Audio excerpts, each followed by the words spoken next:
If you wanna know about the globe, just watch Mr. Sal's Science Show. Did he just make a clock with a potato? Only on Mr. Sal's Science Show.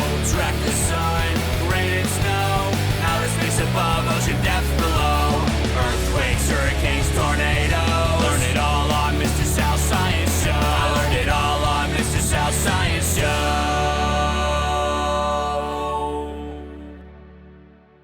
Hello everybody! Welcome to Mr. Sal's Science Show. I'm Mr. Sal, and today we will be talking about Schrödinger's principles, including his equation, cat analogy, and a literary device based on his ideas. Boo! Give us something interesting. Give it time to get interesting. As always, we have Positive Pete and Negative Nancy here to talk about the good and the bad of whatever I have to talk about. Nancy, I'm sure you'll find that today's lesson is a lot more interesting given that there are very interesting real-world consequences.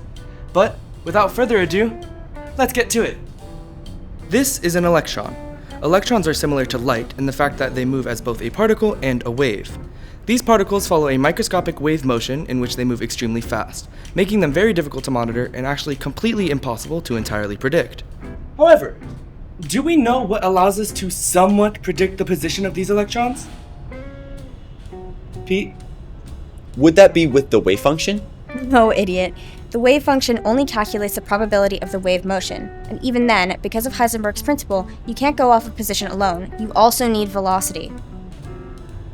Well, when you're predicting a probability cloud, it doesn't need velocity to figure out the area that it could be in, because all we're looking for is its possible position. Well, you could predict the possible area that this paper could be in, but you won't be able to make an accurate prediction until you know the velocity with which I'm going to throw it at your big, stupid head. Hey.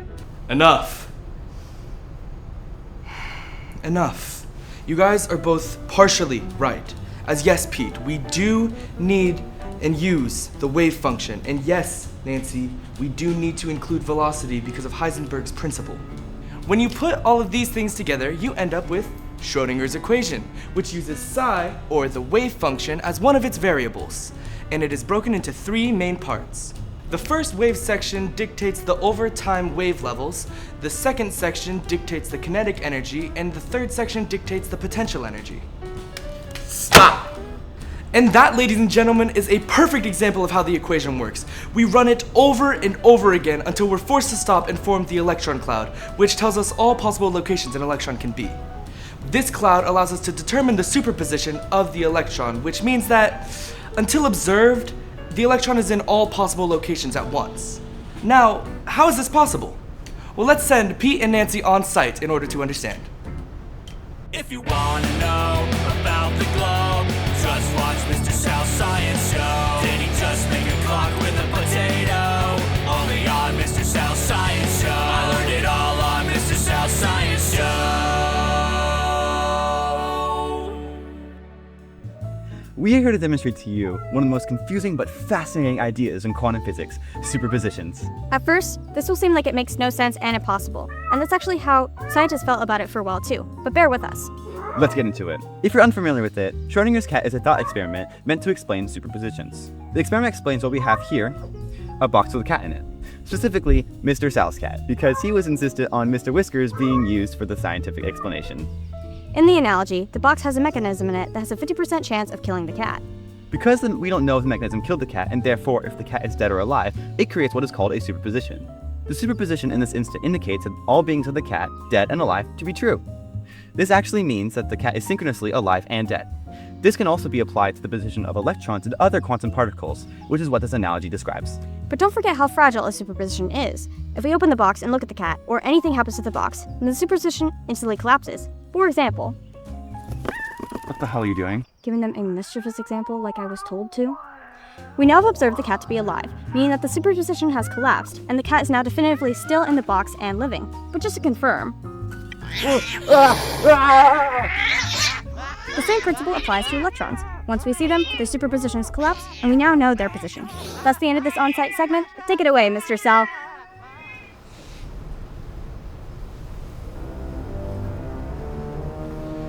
Our final topic is Schrödinger's gun.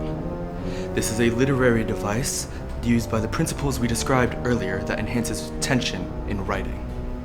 The rule states that a gun has tension until it is shot. This applies to any item that isn't used. To show you this tension, we're gonna have a secret between you and I. Nancy and Pete think that the gun in the next on-site segment is a prop that has one cartridge of condensed air that will explode and hit them if they are shot. What they don't know is that the gun is real. Enjoy the tension.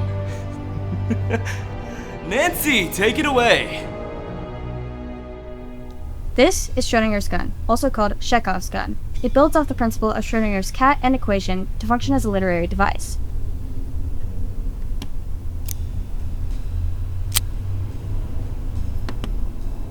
This is a prop gun that fires air when a cartridge is present.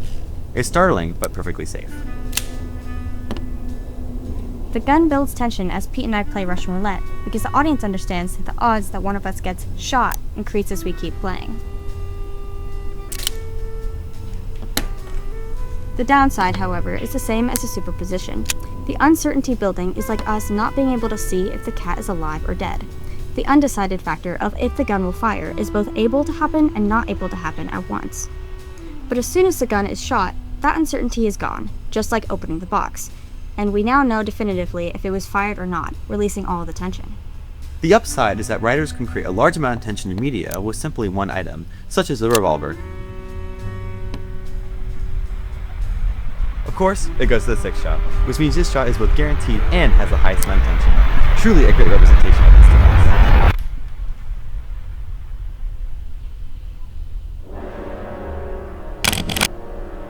It's real? That looks really real. What? I don't know what to do. I always knew he liked me less, but he tried to kill me? The gun could still be fake. It's real. I just can't. Why? To prove the point better? Are you shitting me? Okay, calm down. I'm done with this shit. Pete. He has disregarded me from the beginning, and I will not stand by and let him use me anymore. Pete! I'm gonna shoot his cat. What? Wait, no, hey!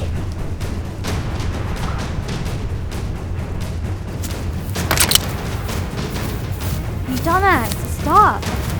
What are you doing? Pete, just listen to me. Just listen to me. If you fire that gun, it goes out of the frame of the camera. If it goes out of the frame of the camera, it creates a superposition, and that bullet is now traveling full speed everywhere outside of the frame at the same time until one of us leaves frame and gets shot by it. Oh. Wait. Yeah. Also, you'd be shooting a cat. Don't shoot a cat. You're right. Why would you drop the gun? Why would you catch the gun? So it wouldn't fire! I dropped it so it wouldn't fire. Oh my god. So, what are we gonna do? I don't know. I don't even know if I'm right. Well, the bullet went out of frame, so you could definitely be right. But how will we know? Is there a way we could test it with something? We could test it, but if when the bullet is observed, it's moving in our direction, we could still get shot. Well, do we have any other solutions? Because we need to test it if we don't. Okay, we're testing it. Oh, you're gonna throw your jacket. I thought we would use the gun. No, you're gonna throw my jacket. And we're not gonna use the gun because it has a higher chance of deflecting the bullet towards us. It'll go through the jacket, not the gun. What if the thing happens that you said could happen and I get shot? And that's on you for trying to shoot the cat. Okay. Okay. 3, 2, 1. Oh. Did it get hit?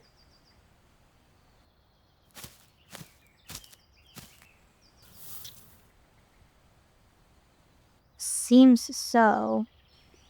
And seems it didn't come into frame either, which means it is in yet another superposition and our situation has not changed. Damn. How'd you let this happen? What? How'd you let this happen? All of this. You're supposed to be the smart one. You should have known that this was going to happen. Like, I somewhat know what I'm talking about, but you're Mr. Genius over here, and what? You let your emotions take control and made an illogical decision? That's not how that works. Think. It was a mistake.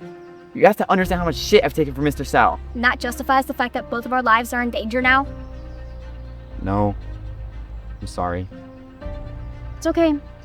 I would have been upset too, and I always thought you were treated unfairly. But Mr. Sal has been using both of us. He paints me as an asshole and you as a know-it-all. It only hurts both of us more if we enforce these perceptions on each other.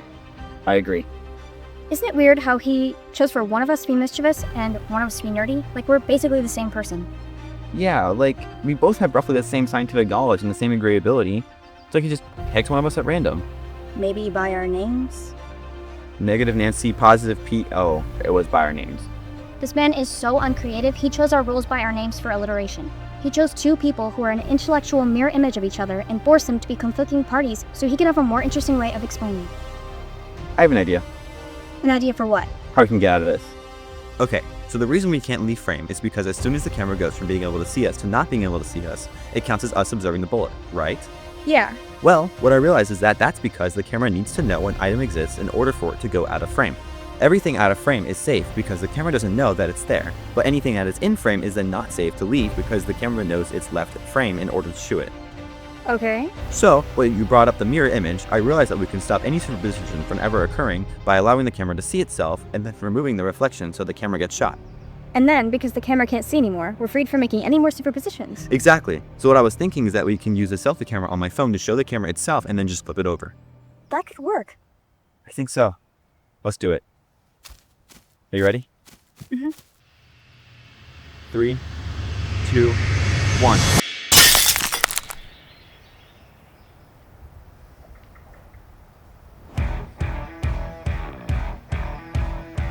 It worked? I think so. Get the jacket. We did it. Oh my god! Are you thinking what I'm thinking? Fine, Sal. Fine, Seth.